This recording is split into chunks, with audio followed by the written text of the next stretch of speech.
Ceci ne peut être copié sur aucune autre expérience. Ce doit être littéralement un saut conceptuel, encore incomplet, mais tout de même le point de départ de la nouvelle trame de l'expérience. Ceci n'est pas un processus qui peut être expliqué en détail. Il est brumeux au départ puisqu'il est conçu en tant que possibilité. Et il doit en être ainsi. Les frontières du connu doivent être transcendées. Est-ce une mission surhumaine? En effet, mais pas du tout impossible. Le désir et la nécessité nous mettent au défi de concevoir les choses différemment. A-t-on déjà présenté cette possibilité au genre humain de cette planète? Certainement. Mais à chaque fois, il s'est replié sur des stratégies connues. Il est le créateur de la situation présente. La tâche lui revenait de faire ce saut. Maintenant, la situation est telle qu'il doit se mettre à l'œuvre ou faire face à la possibilité que son existence ne tire à sa fin. Tout ceci est son œuvre.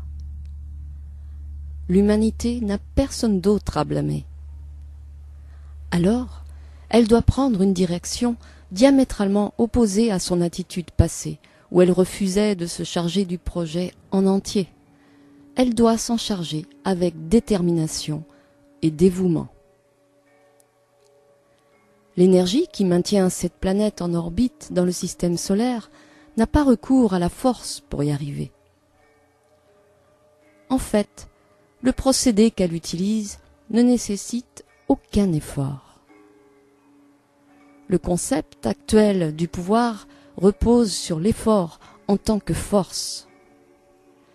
Puisque la pensée attire la manifestation, c'est bien vous qui vous êtes donné l'expérience de l'effort, de la force et du pouvoir. Il existe d'autres expériences qui n'utilisent pas ce concept. Les projets de fusée spatiale en sont un exemple. Vos ressources sont utilisées pour propulser une fusée et son cargo en orbite autour de la planète et au-delà. Pourtant, vous recevez la visite d'êtres venant d'autres planètes qui pénètrent votre champ gravitationnel et le quittent sans gaspillage d'énergie.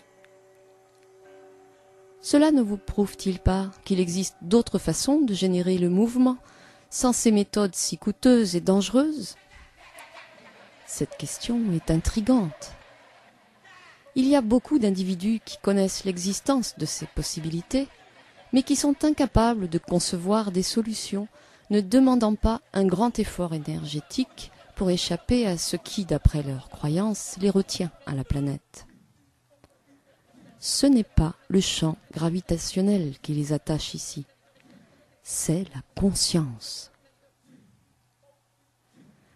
Le fait que la pensée soit en interaction avec elle-même leur échappe. Ils savent que leurs pensées peuvent influencer le résultat de l'expérience. Cependant, le concept que la pensée, une fois projetée, puisse être libérée pour dialoguer avec elle-même et que ceci puisse entraîner un résultat au-delà d'un résultat anticipé, désiré, n'est pas compris. Le besoin de contrôler, d'observer et de prouver le procédé les empêche d'accéder à de nouvelles dimensions de la compréhension. Ce qui leur manque, c'est la capacité de croire que le processus ne peut amener que des résultats positifs, une fois la pensée libérée pour dialoguer avec elle-même et sur elle-même. La pensée libérée, pour se métamorphoser d'elle-même, reviendra sous la forme d'une manifestation magnifique allant bien au-delà des limites de notre imagination. Maintenant, le défi est lancé à ceux qui veulent jouer un rôle dans le changement des sombres desseins affectant le destin de la planète. Pouvez-vous élargir votre conscience pour comprendre un processus qui vous dépasse?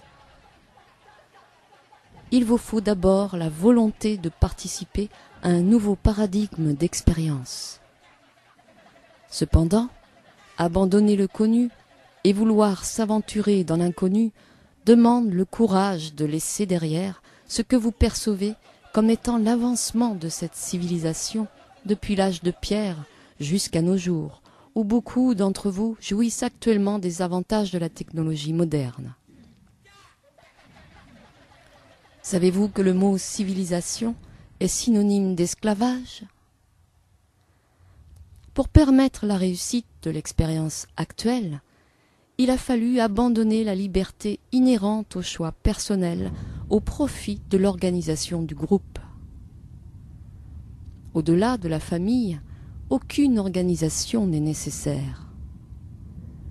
La responsabilité personnelle est le fondement de la liberté. La coopération est un phénomène naturel, tant et aussi longtemps que le besoin de contrôler ne montre pas ses dents. Ce besoin n'est pas inné. Il fut inculqué et ensuite renforcé par l'usage. Comment faire pour transcender cette habitude quand elle est ancrée si profondément au niveau planétaire? La situation a atteint un point tel que l'homme ne peut se libérer de cette accoutumance, seul et par lui-même. Les adversaires le savent bien. Ils sont certains qu'en l'occurrence, l'humanité ne peut rien y changer. Alors, comment ce changement, point de départ primordial pour un glissement vers un nouveau paradigme d'expérience, se produira-t-il? Cela est possible si nous comprenons bien que la pensée focalisée et libérée peut en effet agir d'elle-même et sur elle-même. Bien que cela semble simpliste, et c'est effectivement une réalité simpliste, c'est un outil puissant. Pour que ce processus marche, certains critères doivent être réunis. Puisque c'est un procédé d'ordre divin, il doit contenir, au niveau de son intention, la volonté d'être en accord avec le processus perpétuel. Son objectif doit viser l'évolution continue de ceux qui bénéficieront de son absorption dans la matrice universelle suite au mouvement expansif de ces sphères d'influence. L'intention de syntonisation avec les lois divines est la clé de son succès.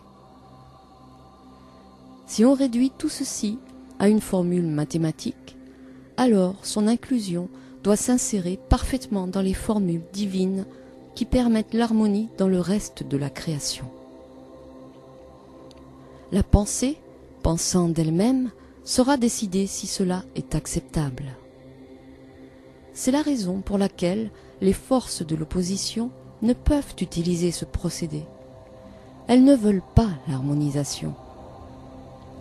Le désir pur d'avoir l'intention de s'harmoniser est une condition préalable primordiale. La pensée ébauchée doit être spécifique uniquement en ce point-là. Le but visé doit fournir une direction à l'intention permettant au processus de la pensée de manifester selon l'ordre divin. On doit libérer la pensée en toute confiance, sachant que tout cela est déjà accompli au niveau que vous appelez éthérique et qu'elle se concrétisera alors en une réalité reconnaissable, utilisant tous les déclencheurs disponibles pour une interaction appropriée.